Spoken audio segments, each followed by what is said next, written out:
Function ఏంటి VPH ని generate చేయాలంటే VPAS లైన్ అనేది ఇన్ అవ్వాలి. చార్జింగ్ పెడితే VPAS లైన్ అనేది 124 పిన్ ద్వారా ఇన్ అయిన తర్వాత సో ఇక్కడ మనకు ఇన్ అయిందా లేదని PMID ఉంది కదా దీనిపైన చెక్ చేసుకోవచ్చు. ఎంత వోల్టేజ్ వస్తుంది అక్కడ 5 వోల్టేజ్. సో 5 వోల్టేజ్ వచ్చిందంటే ఛార్జింగ్ ఐస్ లోకి ప్రాపర్ గా వోల్టేజ్ ఇన్ అయింది. దాని తర్వాత మళ్ళీ ఇక్కడ BTST కెపాసిటీ ఉంది కదా త్రూ ఒక కాయిల్ ద్వారా VPH అనేది బయటికి వెళ్తుంది. దేనికోసం మొబైల్ కావాల్సిన వోల్టేజ్ అనేది provide. So at a time battery కూడా ఏమవ్వాలి చార్జ్ అవ్వాలి. సో చార్జ్ అవ్వాలి అంటే అదే లైన్ నుంచి మనకు వోల్టేజ్ అనేది మళ్ళీ ఐస్ లోకి రావాలి. సో ఇక్కడ V61 62 ద్వారా ఏమైతుంది ఇదే వోల్టేజ్ ఐస్ లోకి వెళ్తుంది. అంటే మీన్స్ ఇదే VPH వోల్టేజ్ దేంట్లోకి వస్తుంది మళ్ళీ ఐస్ లోకి వస్తుంది. మళ్ళీ బ్యాటరీ కూడా చార్జ్ అవ్వాలి కదా. సో ఇదే లైన్ మళ్ళీ బ్యాటరీ ద్వారా ఎక్కడికి వస్తుంది battery connector. So battery connector వచ్చి బ్యాటరీని చార్జ్ చేయాలి.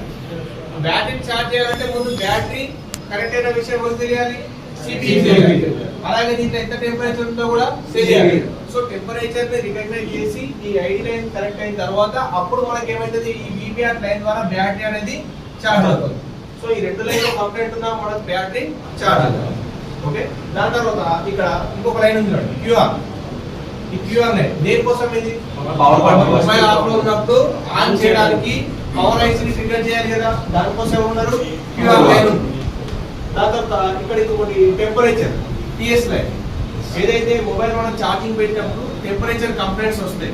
టెంపరేచర్ 2 లో 2 హై కంప్లైంట్ వచ్చింది అనుకోండి, ఈ లైన్ లో ఒక డివైడర్ సర్క్యూట్ ఉంటుంది. ఒకటి నార్మల్ రెసిస్టర్, ఇంకొకటి NTC రెసిస్టర్ ఉంటుంది. సో ఇక్కడ దీనికి వోల్టేజ్ ఎవరు ఇస్తారు PLDO REGN లైన్ ఇస్తారు. సో ఈ లైన్ లో 5 వోల్టేజ్ వచ్చింది అనుకోండి, ఒకవేళ 5 వోల్టేజ్ వచ్చింది అనుకోండి మనం ఇక్కడ వోల్టేజ్ ఎంత రావాలి 2.5. సో క్లియర్ గా మనం తెలుసుకోవాలంటే ఫార్ములా ద్వారా కూడా తెలుసుకోవచ్చు. వోల్టేజ్ డివైడర్ ఉంది కదా formula, voltage out is equal to voltage in into R2 by R1 plus R2. So ఇక్కడ వోల్టేజ్ ఇన్ 5 వోల్టేజ్, అలాగే R1 plus R2 10K and 10K అంతే కదా. సో ఈ ఫార్ములా ఇంక్లూడ్ చేస్తే మనకి ఎంత వస్తుంది 2.5. ఇదే వోల్టేజ్ కొన్నిసార్లు పవర్ ఐసి నుంచి పంపిస్తారు. దేని నుంచి పవర్ ఐసి నుంచి ఎంత వోల్టేజ్ వస్తుంది అప్పుడు 1.8 వస్తుంది. సో 1.8 మళ్ళీ ఇదో ఫార్ములా వేస్తే ఇక్కడ మనకు వోల్టేజ్ వస్తుంది 0.9.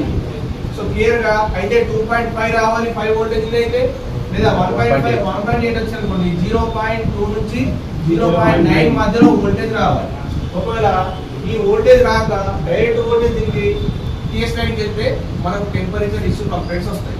సో అప్పుడు మనం ఎవరు చూడాల్సి వస్తుంది NTC రెసిస్టర్. ఇది పోయినందుకు వోల్టేజ్ అనేది డైరెక్ట్ అవుతుంది.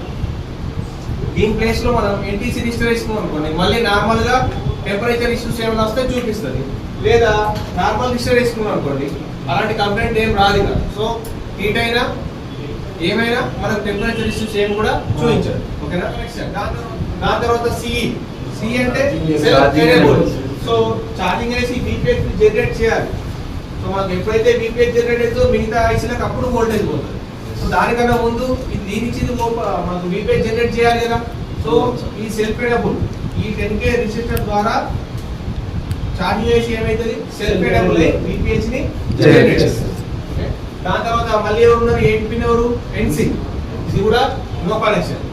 దాని తర్వాత ఎవరు ఇంటరప్ట్ లైన్. ఎప్పుడు మొబైల్ ఎప్పుడైతే ఛార్జింగ్ ఆఫ్ లో ఉన్నప్పుడు ఛార్జింగ్ అయ్యి ఆన్ లో ఉన్నప్పుడు ఛార్జింగ్ అవ్వకపోతే అప్పుడు ఏదైనా చెక్ చేయాలి ఇంటరప్ట్ లైన్ చెక్ చేయాలి. ఓకే. దాని తర్వాత SCL ఎక్కడి నుంచి వస్తాయి దేనికోసం ఛార్జింగ్ కంట్రోల్ చేయడానికి. ఛార్జింగ్ ఐసీకి ఎలాంటి ఇన్ఫర్మేషన్ ఇవ్వాలన్నా దీన్ని కంట్రోల్ చేయాలన్నా ఎవరి హ్యాండ్ లో ఉంటుంది CPU. ఓకే. ఈ ప్రోటోకాల్ లైట్స్ డైరెక్ట్ CPU నుంచి వెళ్ళి ఛార్జింగ్ ఐసీకి వస్తాయి. దాని తర్వాత start mobile indication light purpose. Okay. దాని తర్వాత PG power good. So power good దేనికోసం ఎప్పుడైతే మొబైల్ ఆన్ లో ఉన్నప్పుడు ఛార్జ్ అయ్యి ఆఫ్ లో ఉన్నప్పుడు ఛార్జ్ అవ్వకపోతే అప్పుడు ఎవరు చూడాలి PG లైన్ చూడాలి. దాని తర్వాత PSCL power source selection input voltage.